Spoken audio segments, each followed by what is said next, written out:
Bem-vindos, amigos. No vídeo anterior, que foi, se vocês assistiram, bruscamente interrompido, eu falava sobre o texto O Abandono dos Ideais, do professor Olavo de Carvalho. Eu gravei toda uma parte desse vídeo, não é? A ideia era fazer um único vídeo, mas como eu fui interrompido por um problema técnico, o meu outro microfone descarregou pela 10ª vez. Eu decidi cortar até a parte em que eu percebi que isso aconteceu, não é? E em que a parte em que ainda tem áudio e continuar a partir daqui nesta segunda parte do abandono dos ideais, tá bom? Assim, por improviso, o vídeo fica em duas partes. Eu falava da exaltação, não é? O sujeito, quando ele abandona o ideal, ou quando ele reconhece, quando ele olha para a realidade e vê que ela não está à sua disposição, ou seja, quando ele alimenta consciente ou inconscientemente a ideia de que já na sua personalidade encarnou o ideal e não na vida, ele se depara com a realidade enquanto um obstáculo, como se ela fosse um obstáculo, e não justamente a matéria de que essa forma que é o ideal precisa para encarnar. O sujeito conserva, assim, sua autoexaltação, mas sob uma forma destituída de conteúdo pretensamente idealístico, diz o professor Olavo, e revestida agora de uma pose de realismo terra a terra, e não raro de maquiavelismo, carreirismo profissional, cinismo, materialismo, etc. Esta é esta atitude que Diel denomina banalização. De novo o que Ortega fala, não é? O sujeito se transforma numa caricatura porque ele não ama o seu ideal verdadeiramente como algo abraçável, conquistável, porque ele não reconhece a sua humildade ou a sua insuficiência diante da bondade com que ele se depara. Mas porque ele passa do querer ser ao crer que se é já, como diz Ortega. Há como que um amortecimento da sensibilidade, diz o professor Olavo. Na banalização, o indivíduo amortece então sua sensibilidade para todas as deficiências, injustiças e feiuras que, no seu tempo de idealismo exaltado, lhe pareciam revoltantes e intoleráveis. É que antes ele via as feiuras somente no mundo exterior e, como não as enxergava em si mesmo, as condenava desde cima. É por isso que é possível o sujeito passar do moralismo à perversão. É plenamente possível se passar do moralismo à perversão. Por quê? Porque o moralista, ele acredita. Ele tem um ideal que já é rebaixado da moral para começar, mas ele acredita que ele é capaz de cumprir todas essas regrinhas.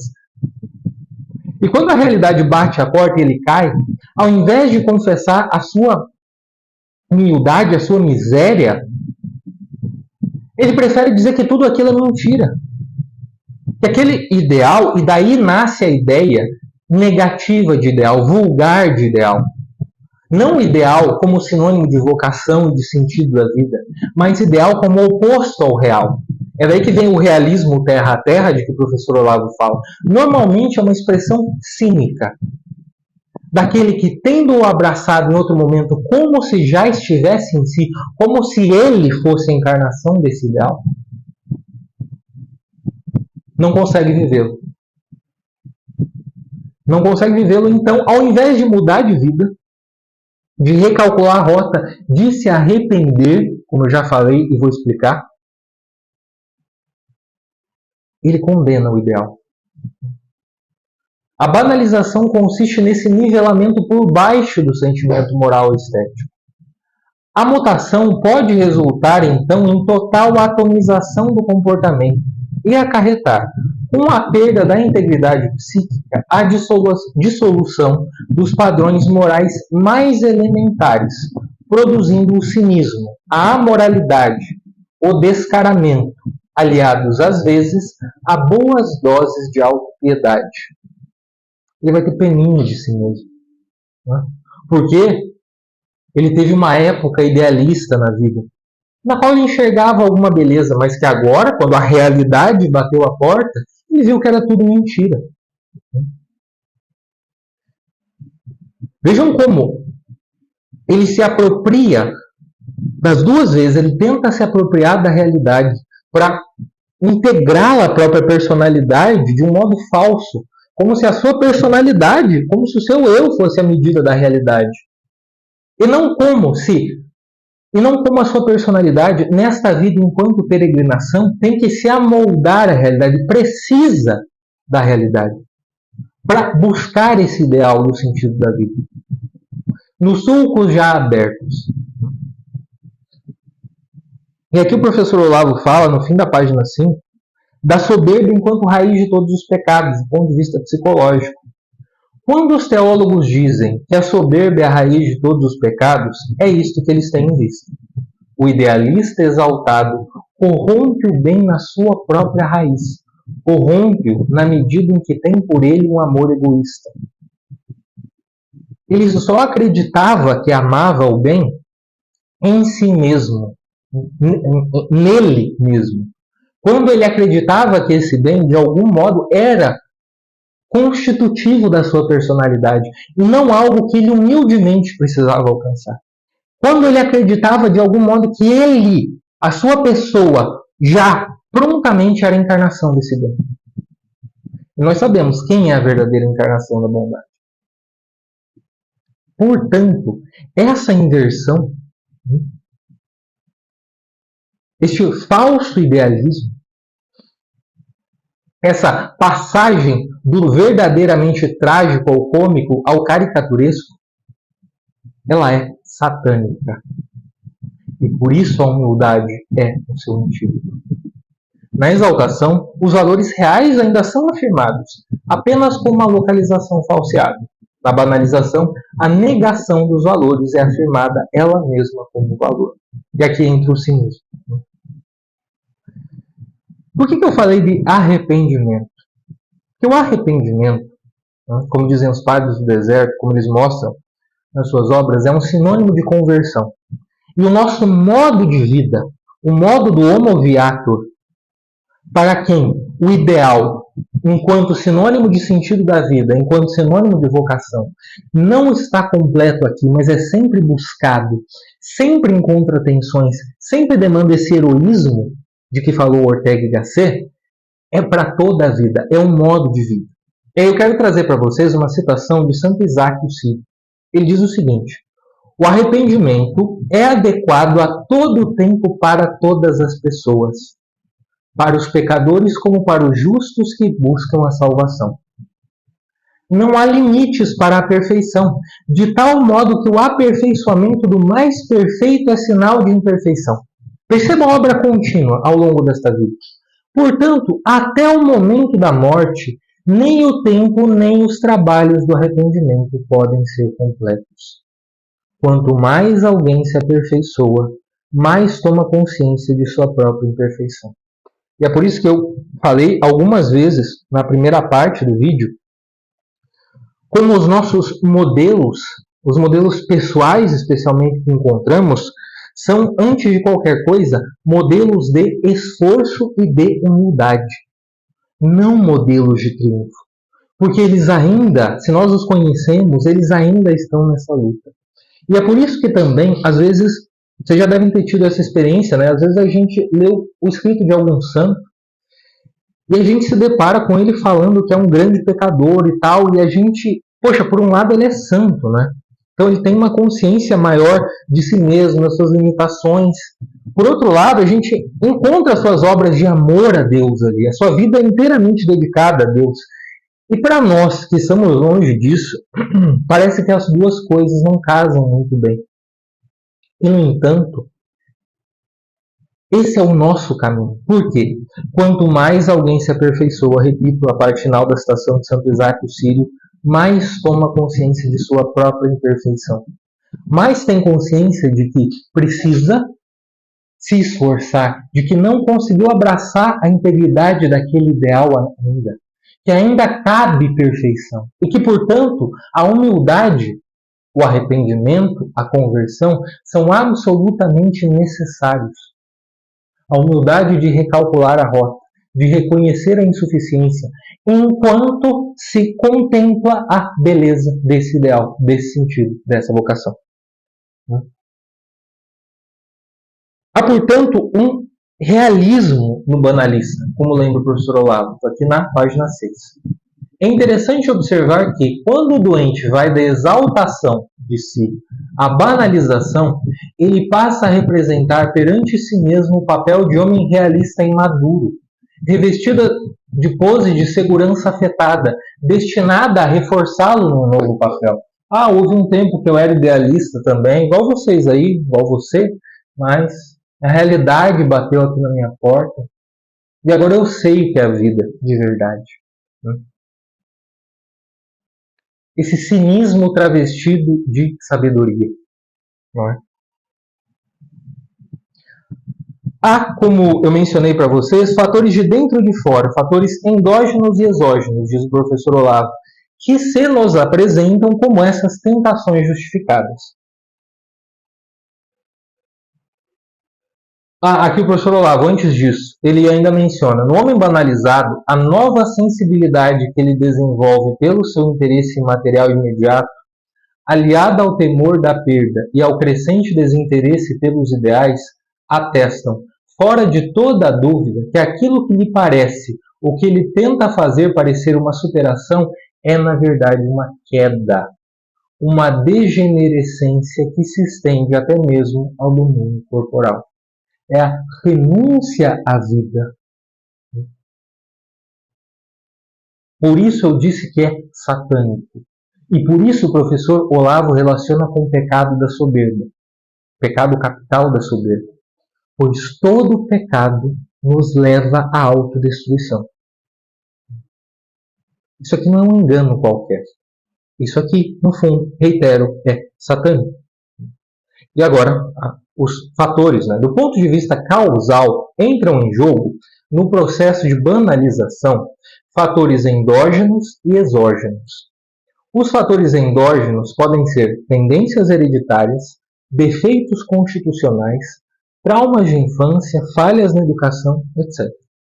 Os exógenos consistem essencialmente nos estímulos com que a sociedade em torno favorece ou desfavorece a manutenção dos ideais e a realização humana. Este aqui são os dados. Aquilo que está de fora que o sujeito recebe. Que ele não consegue, ele pode não conseguir mudar isso aqui. Ele pode não conseguir mudar as suas tendências hereditárias, seus efeitos constitucionais, os traumas que já aconteceram na sua infância, as falhas na educação que já aconteceram, embora, claro, aqui seja mais claro que ele possa remediar com estudo e tudo mais, mas, enfim, o que aconteceu, aconteceu. Há aspectos da realidade que nós não podemos mudar. No entanto, e aqui o professor Olavo entra nesse aspecto social, em alguma medida também, que era objeto de estudo dele, eu não vou entrar. No entanto, eu volto para o Ortega agora,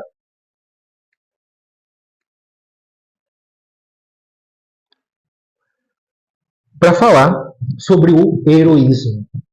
Porque o heroísmo consiste justamente na luta, na tensão entre esse querer ser, a tentativa de querer abraçar esse ideal que nós não vamos alcançar inteiramente, mas que o amamos por ser belo, bom e verdadeiro. Que queremos viver assim, queremos viver nessa comunhão com o belo, bom e verdadeiro. Queremos encontrar a nossa vocação, queremos encontrar o sentido da vida. Nós lidamos com a tensão desses fatores, endógenos e exógenos que nos são dados. A luta trágica é com eles, a tensão é com eles. E por isso esses fatores são como que tentações justificadas para nós. Quando a gente se justifica, a gente coloca, digamos, toda a responsabilidade sobre eles, o que é errado. Quando, na verdade, para sermos honestos, temos que reconhecer que eles têm um peso. Porque, por um lado, a gente pode tentar ignorar o peso desses fatores sobre nós. Não temos consciência de em que medida eles operam na nossa vida. Isso é um erro. Por outro lado, um erro talvez mais comum é de abdicarmos da nossa responsabilidade e colocarmos a culpa neles. É por isso que o professor Olavo falou da piedade.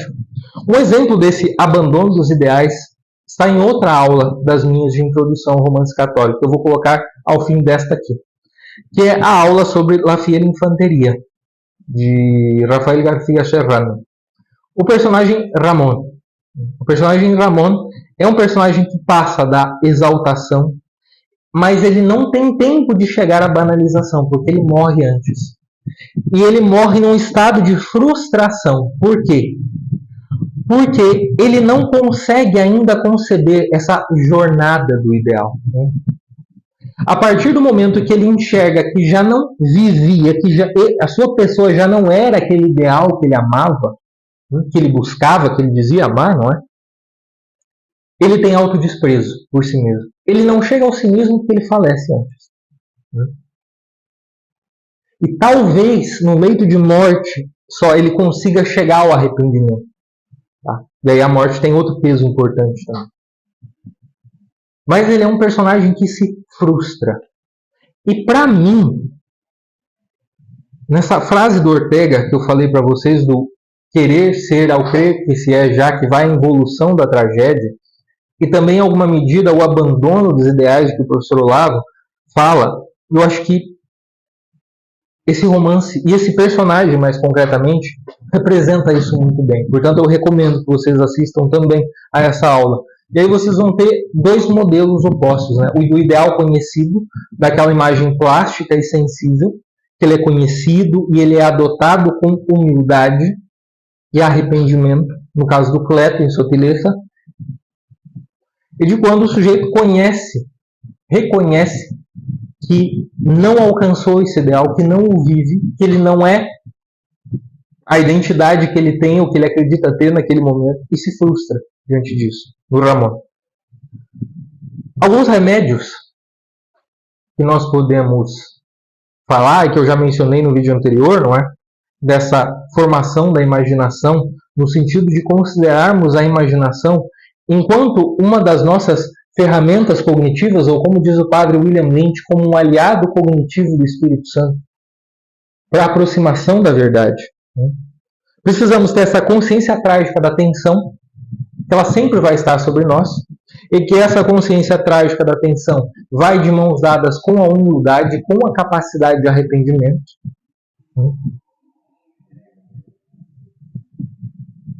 O cultivo da esperança,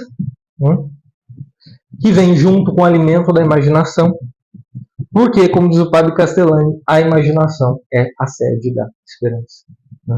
E precisamos ter consciência de que, tal como eu disse aqui para vocês, esse texto, O Abandono dos Ideais, Sotileza, que eu já li várias vezes, 4, 5 vezes, a La Fiel Infanteria também, são ferramentas para o nosso exame de consciência, para a nossa vida examinada. Porque essas tensões e essas tentações justificadas, elas sempre vão aparecer na nossa vida. E nós sempre vamos ter que lidar com elas humildemente. Humildemente. Esse é o caminho que nós temos. Não é um caminho fácil. Por outro lado, é parte daquele preço que o ideal nos cobra. E se nós temos consciência do preço, significa que nós temos consciência da possibilidade de encarnação deste ideal na nossa circunstância, ao mesmo tempo. Certo? É isso, meus amigos. É o que eu queria falar para vocês e com vocês, não é? Sobre o texto Abandono dos Ideais do professor Olavo. Espero que vocês tenham gostado destes dois vídeos, não é? Esta é a segunda parte do vídeo. Peço que deixem o seu like, tanto neste vídeo quanto no anterior. Se não forem inscritos no canal ainda, que se inscrevam, por favor, porque isso ajuda o meu trabalho, tá bom? Agradeço pela atenção de vocês e até o próximo.